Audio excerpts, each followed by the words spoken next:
Thank you, Amit, and good afternoon, everyone.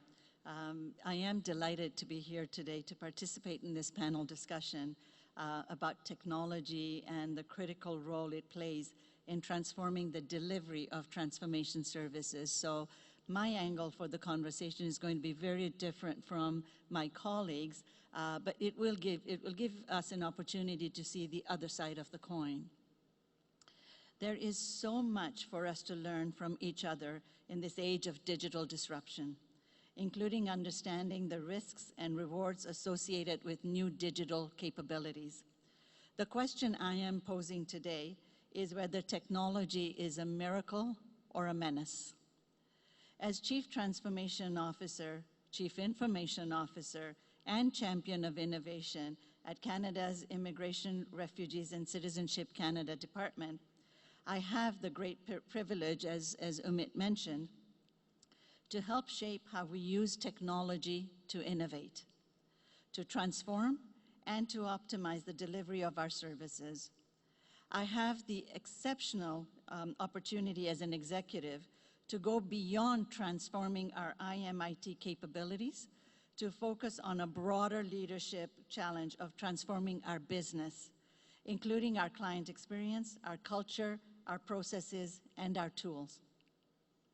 But before I share my perspectives on the role of technology, I think it's important for me to give you some context about the Canadian immigration situation and the challenges we face.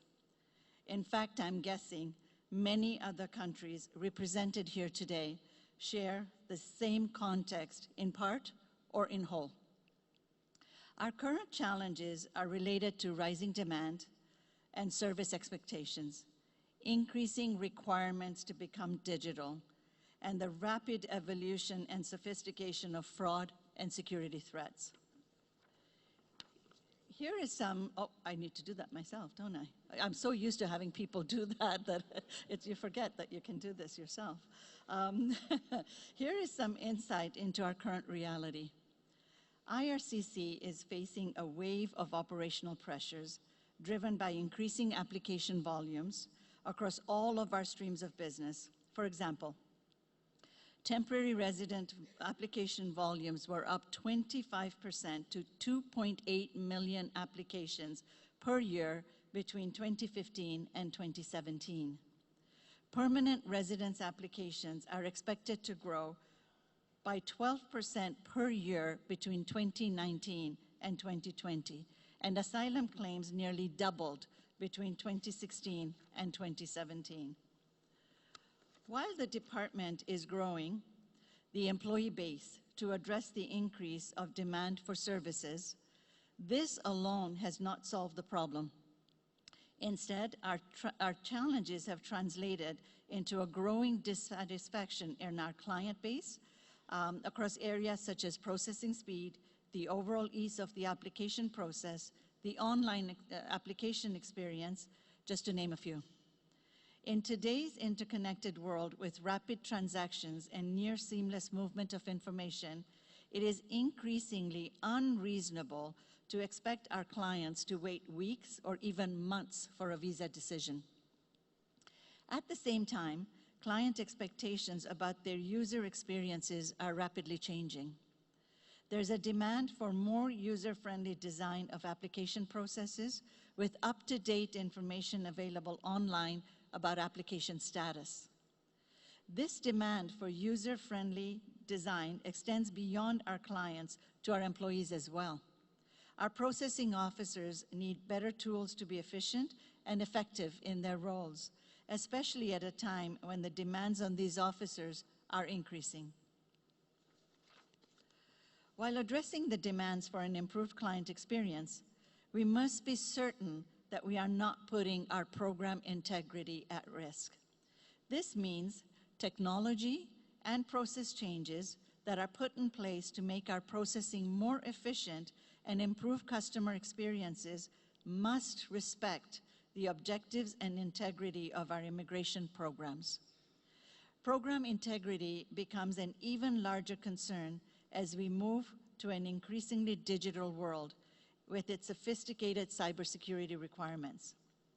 So just to recap, the challenge we are facing at IRCC is characterized by increasing operational demands driven by huge increases in demand for our services, increasing demands from our clients to improve their application experience and decrease processing times, and a responsibility to Canadians to ensure program integrity, meaning the correct decisions about applications are made every single time.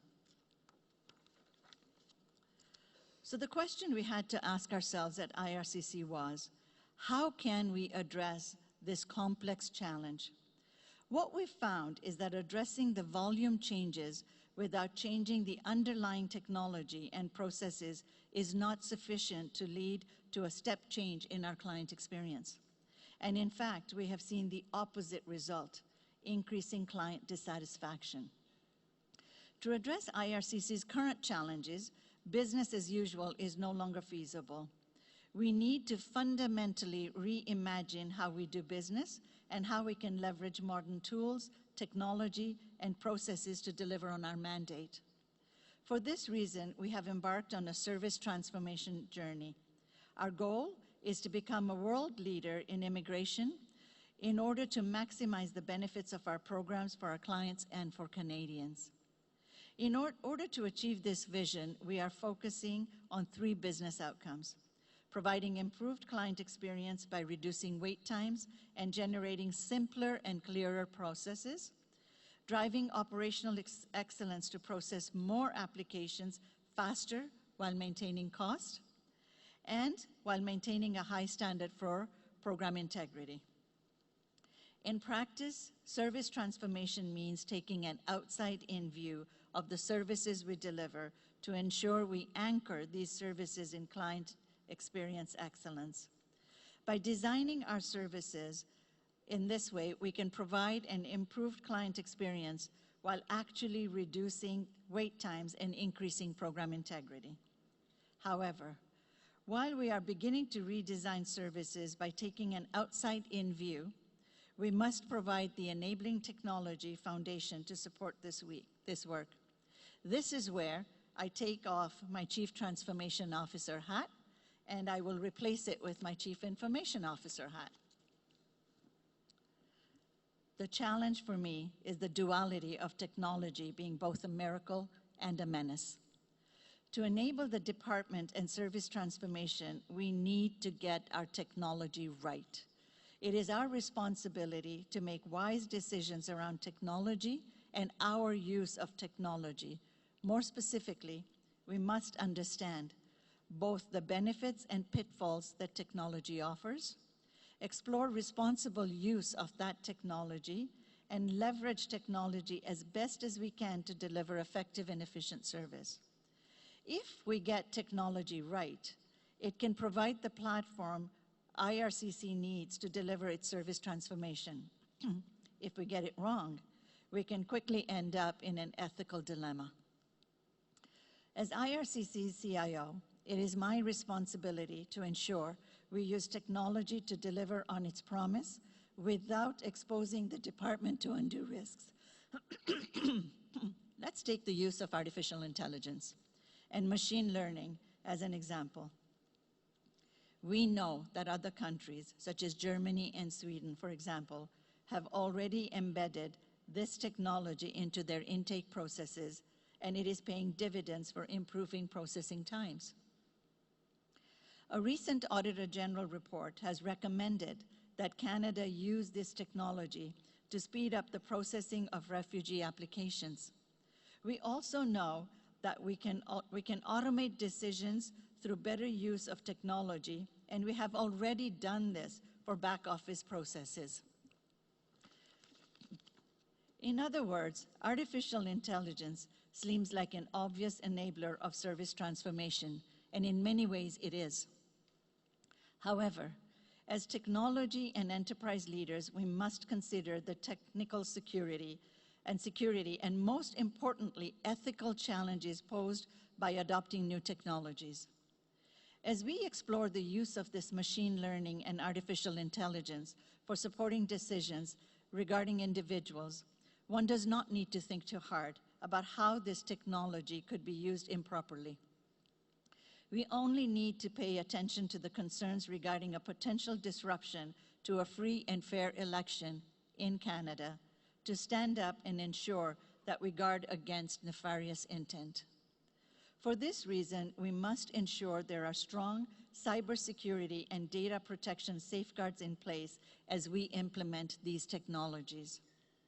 As we experiment with the use of AI and machine learning to assist our team to produce both improved quality of decisions and improved speed of production, we are automating updates on risk models and profiles.